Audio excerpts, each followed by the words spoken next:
Great Britain is producing record amounts of clean electricity, but on extremely windy days, the grid operator actually has to pay offshore wind farms to stop generating.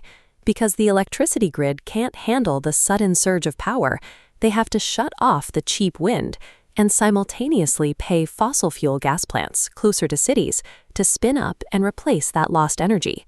The problem is geography. Wind is strongest up north, but demand is highest down south.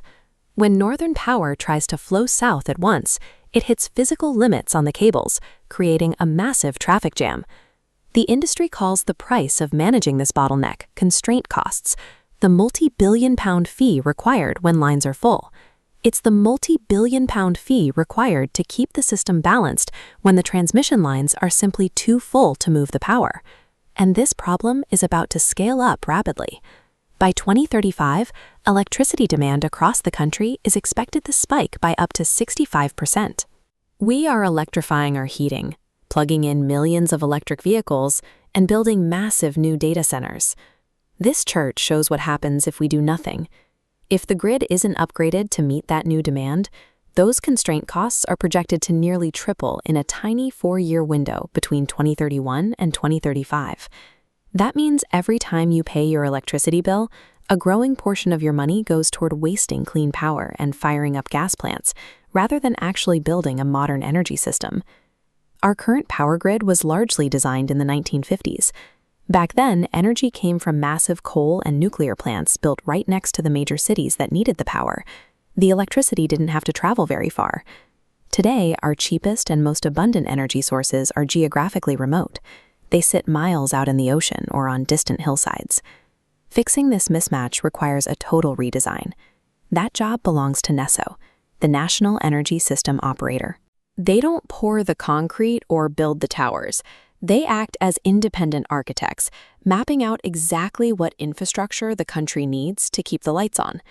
In their latest blueprint, known as the Beyond 2030 update, NESO has identified 43 specific network projects that need to be developed and delivered over the next decade.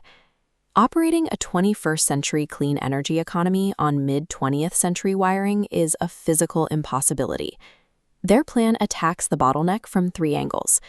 The first step is upgrading existing infrastructure, essentially pushing more power down the current physical routes. This is the highest priority because rewiring existing pylons and substations keeps costs lower and limits the impact on local communities. But upgrades alone aren't enough to handle a 65% jump in demand. We need new lines. And the second part of the strategy is to put those new lines in the ocean whenever possible. This chart breaks down the proposed new infrastructure. NESO is officially recommending 3 times more undersea offshore cabling than new onshore lines, which brings us to the final and most challenging part of the plan. Building new onshore infrastructure is an absolute last resort, recommended only when there is no other physical way to meet the system's needs. By prioritizing existing upgrades and subsea cables, the blueprint balances the urgent need for massive power transfer with the reality of protecting the British countryside. Upgrading the grid functions as a direct economic stimulus, projected to inject roughly £15 billion into the wider economy. Behind that number is a massive demand for skilled labor. The Beyond 2030 plan and its associated projects are expected to support an average of 20,000 jobs every single year. But all of this relies on one critical factor: time. If the plan gets bogged down in bureaucratic delays, the entire system suffers.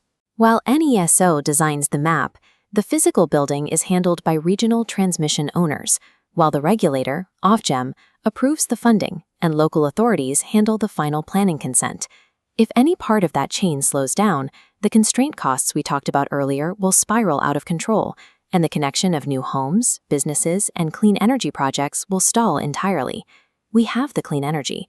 We know exactly where the demand is. Now, rewiring the transmission grid is the final necessary step to actually delivering a fully zero-carbon electricity system.